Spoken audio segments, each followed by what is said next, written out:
चलो बाळको next topic जे છે ચાક ગતિ કરતા દ્રઢ પદાર્થનો કોણીય પ્રવેગ છે એ સમજાવો।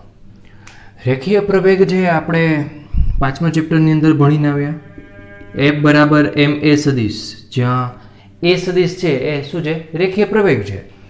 ખાસ બાળકો ધ્યાન રાખજો કે ભાઈ જે દિશામાં પ્રવેગ હોય એ દિશામાં જે એ શું હશે? બળ હશે। એટલે કે બળ અને પ્રવેગની દિશા છે એ કેવી છે? સમાન છે। સેમ એવી જ વાત છે આપણે અહીંયા કરવી છે કે કોઈ કણ જે P એ ચાક ગતિ કરે છે, એટલે કે કંઈક આવી રીતે છે એ ફરે છે, જે પંખો ફરે છે એના કરતાં વિરુદ્ધ દિશામાં। એટલે જો આના વેગની વાત કરવામાં આવે તો જે તે બિંદુએ હું સ્પર્શક ડ્રો કરું તો એ સ્પર્શક એ વેગની દિશા સૂચવે છે। આપણે હમણાં છે આગળ જોઈ ગયા કોણીય ઝડપ અને કોણીય વેગની અંદર કે કોણીય ઝડપની દિશા મેળવવી હોય તો કેવી રીતે મેળવી શકાય?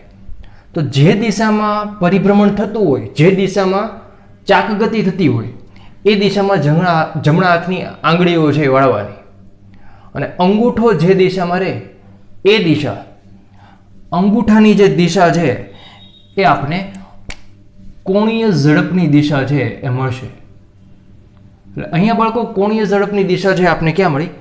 ઉપરની તરફ છે એ મળે છે। તમને રેખીય પ્રવેગની વ્યાખ્યા યાદ હશે, તમે નાના ધોરણમાં પણ ભણીને આવ્યા અને ચેપ્ટર નંબર 5ની અંદર પણ છે આપણે ભણીએ છીએ કે રેખીય વેગમાનમાં થતો ફેરફાર અને તે માટે લાગતા સમયના ગુણોત્તરને પ્રવેગ કહેવાય। સેમ એવી જ રીતે આપણે ભાઈ અહીંયા ચોખવટ પાડીએ કે ભાઈ શું છે? તો ડેલ્ટા ટી સમયમાં ચાક ગતિ કરતા કણ પીના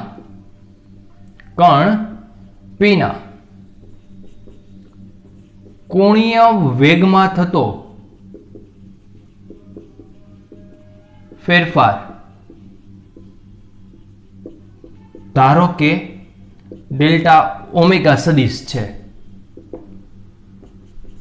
જેવી રીતે હમણાં આપણે આગળ વાત કરી સેમ એવી જ રીતે કે એકમ સમયમાં કોણીય વેગમાં થતા ફેરફારને, કોણીય વેગમાં થતા ફેરફારને શું કહેવાય મિત્રો? કોણીય પ્રવેગ કહેવાય। આમ તો સરેરાશ કોણીય પ્રવેગ કહેવાય। એનો સંકેત જે છે આલ્ફા, સદિશ રાશિ છે।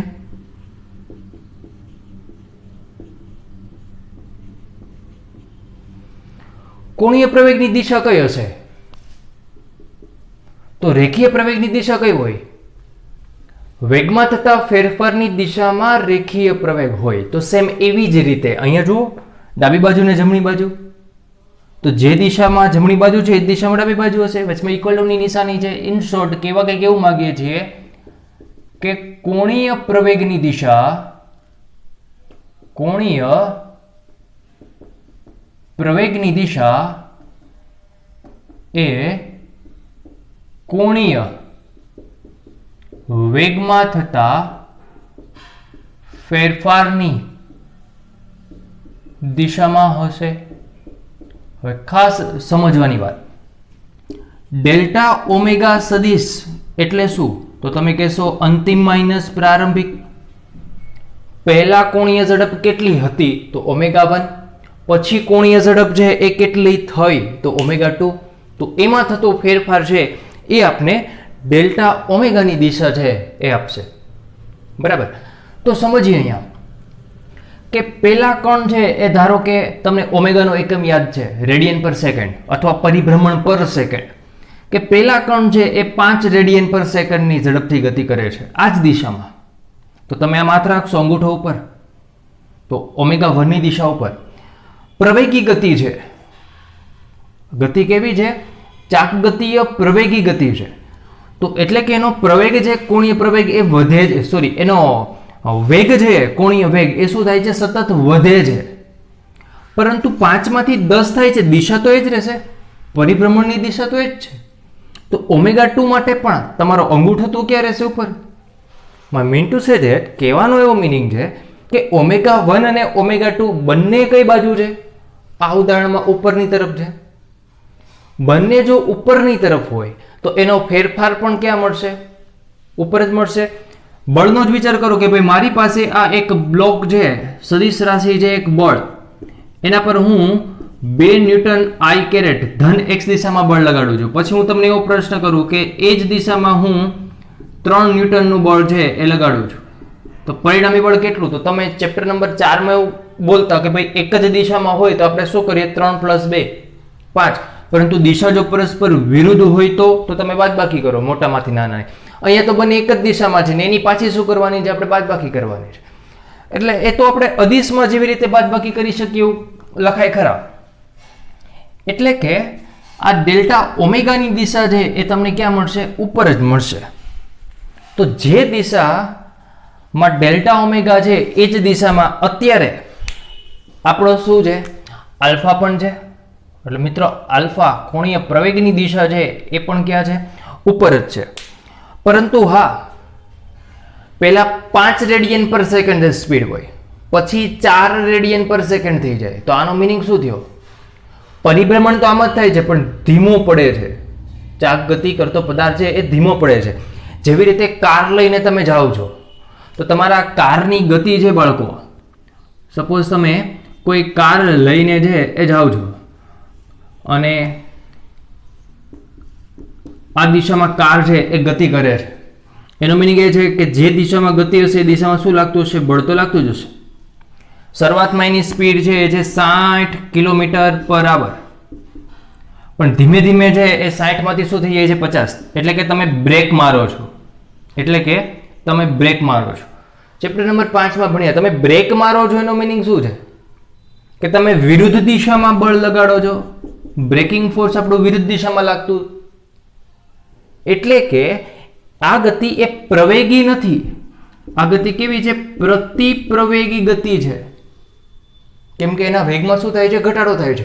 તો અત્યારે આપણે જે વાત કરીએ એમાં આપણે પ્રવેગની વાત કરીએ છીએ, પ્રતિપ્રવેગની વાત નથી કરતા. પ્રવેગ જે પહેલા 5 રેડિયન પર સેકન્ડ હતો, પછી 10 રેડિયન પર સેકન્ડ, પણ 5 માંથી 4 3 2 1 એમ થતો હોય તો આપણો ω1 છે એ ઉપર છે, તો ω2 છે એની કિંમત તમે મેળવવા જશો તો એ ઉપર તો છે જ, પણ કિંમત કેવી છે? એની નાની છે.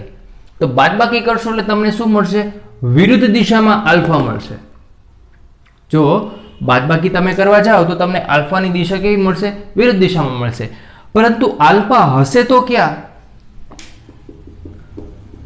જો ગતિ પ્રવેગી કે પ્રતિપ્રવેગી હોય તો કોણીય પ્રવેગની દિશા કઈ હશે? હશે તો ભ્રમણાક્ષને સમાંતર જ. ભ્રમણાક્ષને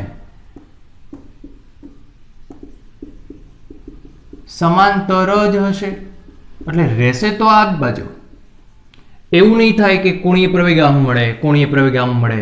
જેવી રીતે રેખીય પ્રવેગમાં કંઈક આવી રીતે પ્રવેગો આપણે મળતા હતા, એવી રીતે કોણીય પ્રવેગમાં બાળકો કંઈક પ્રવેગ છે એ હંમેશા આપણે ભ્રમણાક્ષને કેવા મળવાના છે? સમાંતર જ મળવાના છે. એ વાત છે એ ખાસ સમજવી, યાદ રાખવી. ચાલો, રહી વાત એકમની.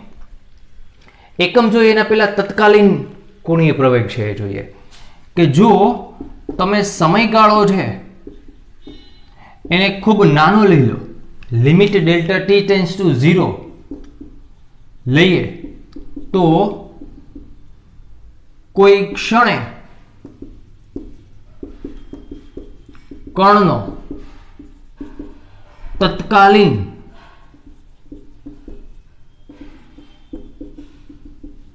કોણીય પ્રવેગ alpha is equal to alpha સદિશ is equal to limit delta t tends to 0 delta omega by delta t.